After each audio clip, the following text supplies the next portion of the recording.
பதிப்புரை. ஞான ஒளியால் பல வினை தீர்க்கப்படுவதையே அருணாச்சல மகிமை விவரிக்கிறது.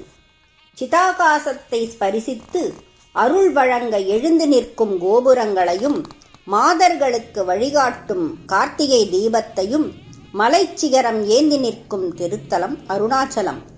மௌன வேள்வி செய்த தவச்சீலர்களின் பிரணவநாதம் காற்றலைகளில் கமழுமிடம் திருவண்ணாமலை. சேஷாத்ரி சுவாமிகள் ஸ்ரீ ரமணர் ஆற்றிய ஆன்மீகம் பணிகளையும் அவர்கள் உலாவிய வழித்தடங்களையும் தேடி பரணீதரன் மேற்கொள்ளும் உளப்பூர்வமான பிரயாணத்தில் நாமும் உடன் இருப்பது போன்ற ஓர் உணர்வை தருகிறது.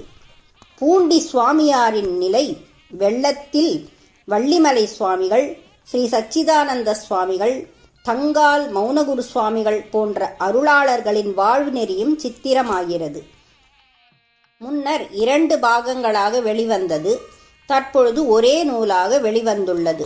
இந்நூல் ஆன்மீக உலகுக்கு பெருவிருந்தாகும். அருணாச்சல மகிமை. 1969ஆம் ஆண்டு ஒரு நாள் அலுவலகையில் தொலைபேசி மணி அடித்தது. எடுத்தேன். ஜெகதீசன் பேசினார். உங்களை பார்ப்பதற்காக அருணாச்சலம் என்ற பெரியவர் வந்திருக்கிறார். அருணாச்சலமா? எந்த ஊர்? திருவண்ணாமலையிலிருந்து வருகிறாராம். சென்றேன். கலைந்த முடி, பழுப்பேறிய நரை தாடி, சுருக்கம் நிறைந்த நெற்றியில் குங்குமப் பொட்டு, ஏதோ ஓர் ஏக்கத்தால் கலங்கி தூக்கமின்மையால் சிவந்து சிறுத்த கண்கள். வறுமையின் கோலமா எளிமையின் தோற்றமா என்று பிடிபடாத அழுக்கேறிய ஆடைகள். இடது காலை மடித்து வலது காலை கீழே தொங்க போட்டுக்கொண்டு உட்கார்ந்திருந்தார். அவர் காலுக்கு கீழே 2 ஊன்றுகோல்கள் படுக்க வைக்கப்பட்டிருந்தன. மரியாதையுடன் பரிதாப உணர்ச்சியும் சேர்ந்து கொண்டது. நான் அவர் அருகில் அமர்ந்தேன். எனக்கு ஊர் திருவண்ணாமலை. ஸ்ரீ சேஷாத்ரி சுவாமிகள் ஆசிரமத்திலிருந்து வருகிறேன். அப்படியா? என்னுடைய முகபாவத்தை கண்ட அவருக்கு சந்தேகம் தோன்றவே ஆச்சரியத்துடன் கேட்டார். சேஷாத்ரி சுவாமிகளை பற்றி நீங்கள் கேள்விப்பட்டதில்லையா? இல்லை, உங்களிடமிருந்துதான் முதன்முறையாக கேள்விப்படுகிறேன். அந்த மகானுடைய சமாதி கோயிலில் நித்திய பூஜை செய்யும் பாக்கியம் எனக்கு கிடைத்திருக்கிறது. இந்த சரீரம் எடுத்ததன் பலன் அதுதான் என்று நினைக்கிறேன். அந்த மகானின் 100ஆண்டு பிறந்த தின விழா 1970ஆம் வருஷம் ஜனவரி மாதம் 28ஆம் தேதி விமரிசையாக நடைபெற வேண்டும் என்று கனவு கண்டு கொண்டிருக்கிறேன். சுவாமிகள் எப்போது மறைந்தார்? ஸ்ரீ சேஷாத்ரி பிரம்மம் அடங்கியது 1929ஆம் வருஷம். சுவாமிகளை நீங்கள் பார்த்திருக்கிறீர்களா? பார்க்காமல் என்ன? நான் திருவண்ணாமலையிலேயே பிறந்து வளர்ந்தவனாயிற்றே. எனக்கு 14வது வயதிலேயே கல்யாணம் ஆகிவிட்டது. எங்கள் கல்யாணத்துக்கு சுவாமிகள் வந்தது எனக்கு நன்றாக ஞாபகம் இருக்கிறது. எங்கள் இருவரையும் அன்புடன் தொட்டு ஆசீர்வதித்தார். 100 ஆயுசு 100 ஆயுசு என்று மகிழ்ச்சியுடன் பலமுறை சொல்லி ஆசி கூறினார். சுவாமிகள் எங்கே தங்கியிருந்தார்? சுவாமிகள் ஓரிடத்தில் தங்கியிருக்க மாட்டார். அலைந்து கொண்டே இருப்பார். கோயிலில் இருப்பார், குளக்கரையில் இருப்பார், குப்பை மேட்டில் இருப்பார், மார்க்கெட்டிலும் அலைவார், வீட்டு திண்ணையில் படுப்பார், உட்கார்ந்து கொண்டே இருப்பார். திடீரென்று எழுந்து போய்விடுவார்.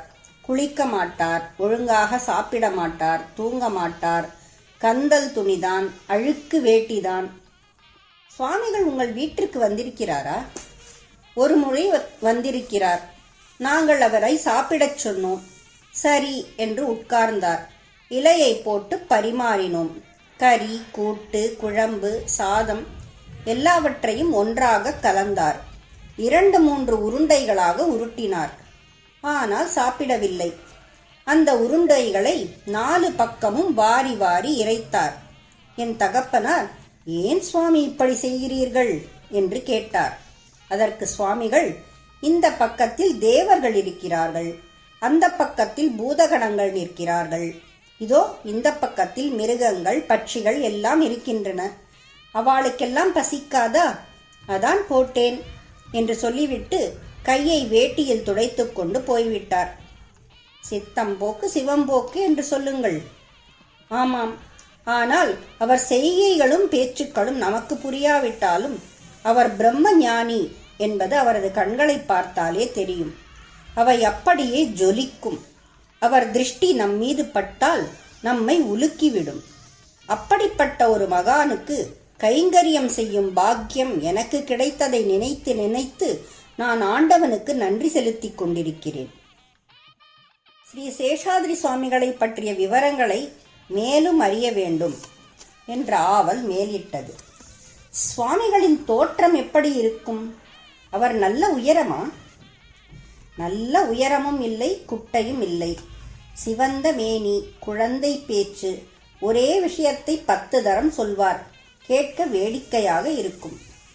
திருவண்ணாமலை பயணத்திற்கு திட்டம் போட ஆரம்பித்தேன். அச்சமயத்தில் நண்பர் மகாதேவன் என்னை காண வந்தார்.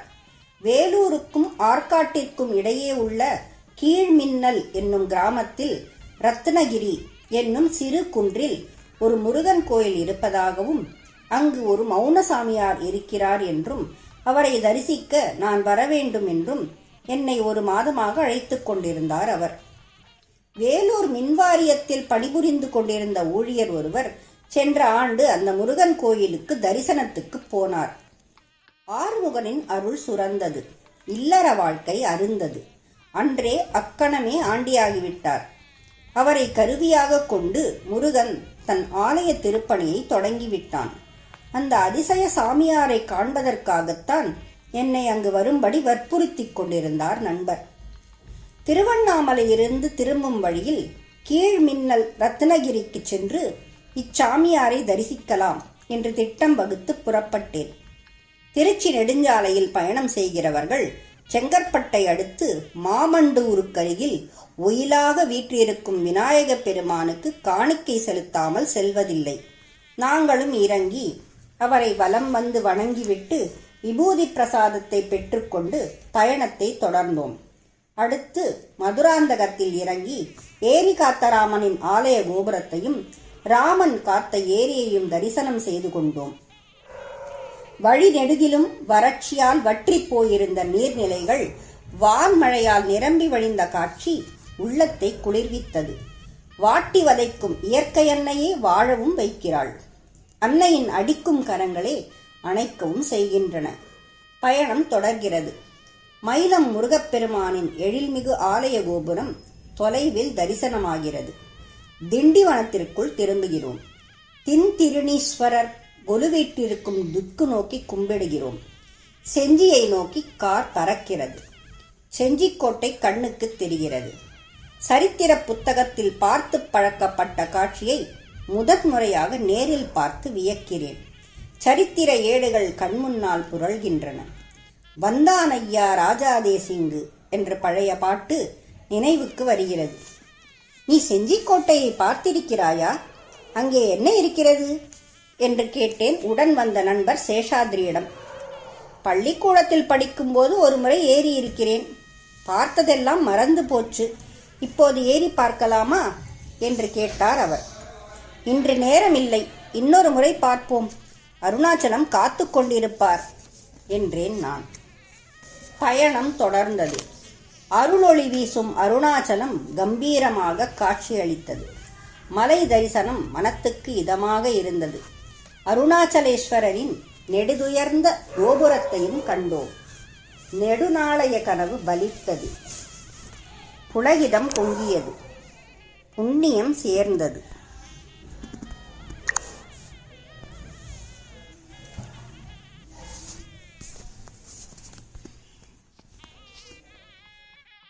மகிமை தொடரும்.